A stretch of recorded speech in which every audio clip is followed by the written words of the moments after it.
In this video, we're going to look at section 5.3 and use angle bisectors of triangles.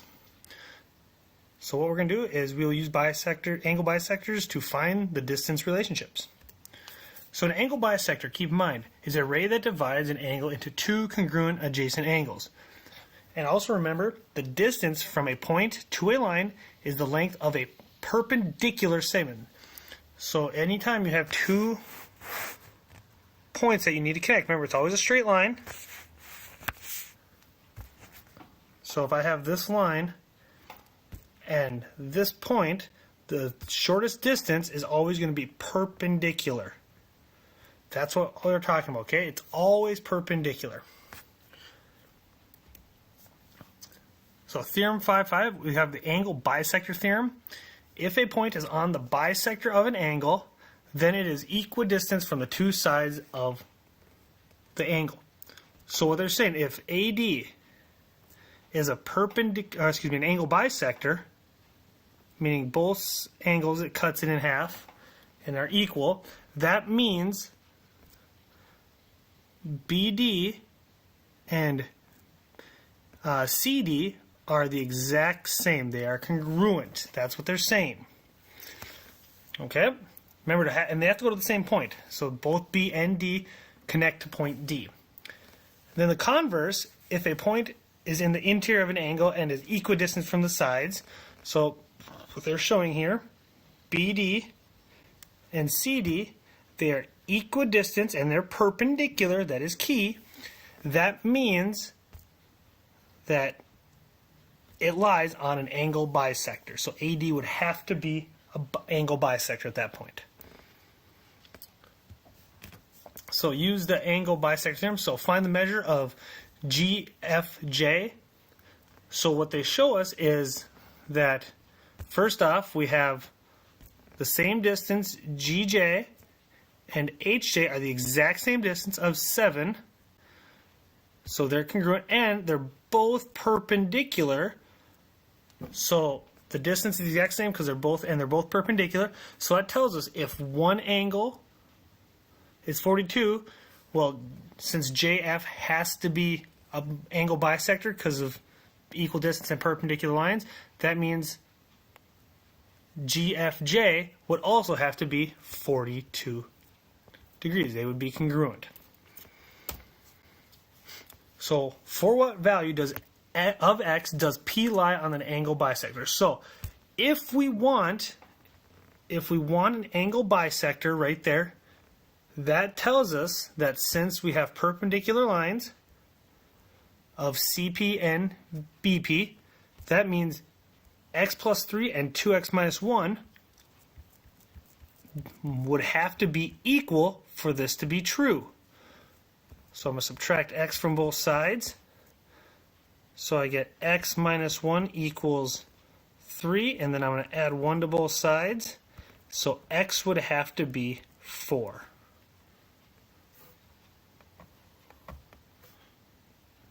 For that to be true, x would have to be 4. Okay, so in exercises 1 through 3, find the value of x. So they show us that both angles are 27, so that means this segment or this ray has to be an angle bisector, which means both x and 15 are the same, so x would have to be 15. The next one, we see that both have right angles, so they're perpendicular, and they are congruent, so that tells us that that ray must be an angle bisector. So then 4x minus 6 must equal 3x plus 5. So now a little algebra, minus 3x from both sides, add 6 to both sides. So that tells us x would be equal to 11. And the last one, number 3, we see angle bisectors. So if that's an angle bisector, because those angles are congruent, that means that must be an angle bisector.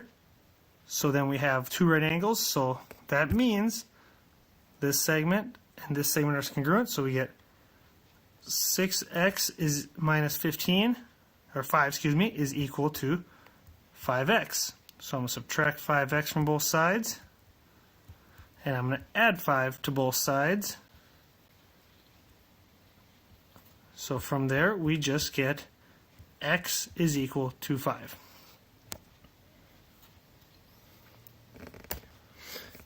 So do you have enough information to conclude that ray QS bisects angle PQR?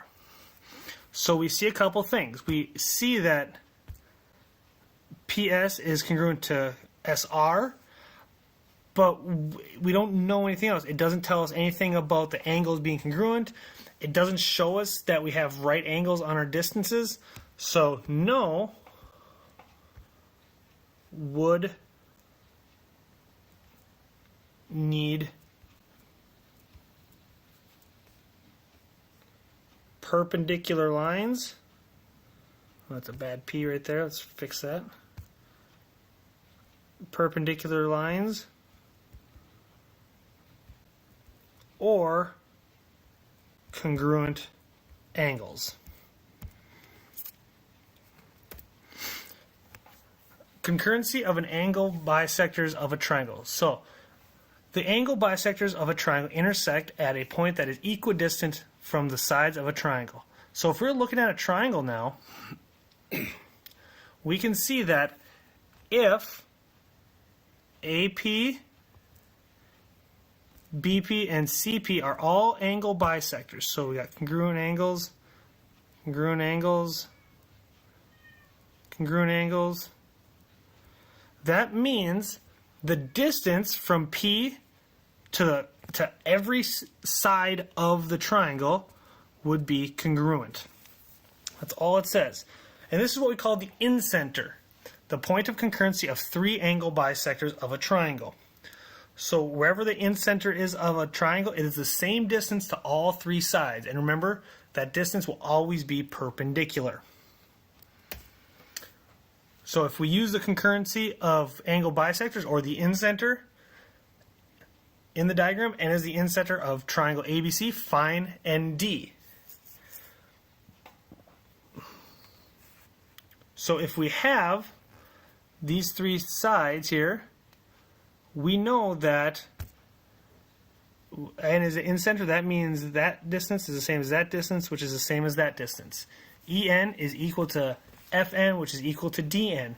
And notice I also have what we call a right triangle right here.